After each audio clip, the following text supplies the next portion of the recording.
Ok, máy chạy nhá. Anh chị em cần sửa chữa, bảo dưỡng điều hòa cứ liên hệ qua số line 0318086188 nhá. Để bên em trực tiếp qua bảo dưỡng cho quý chị nhá.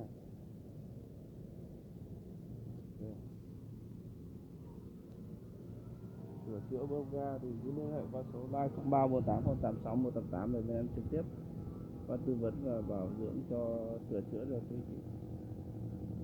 Rồi.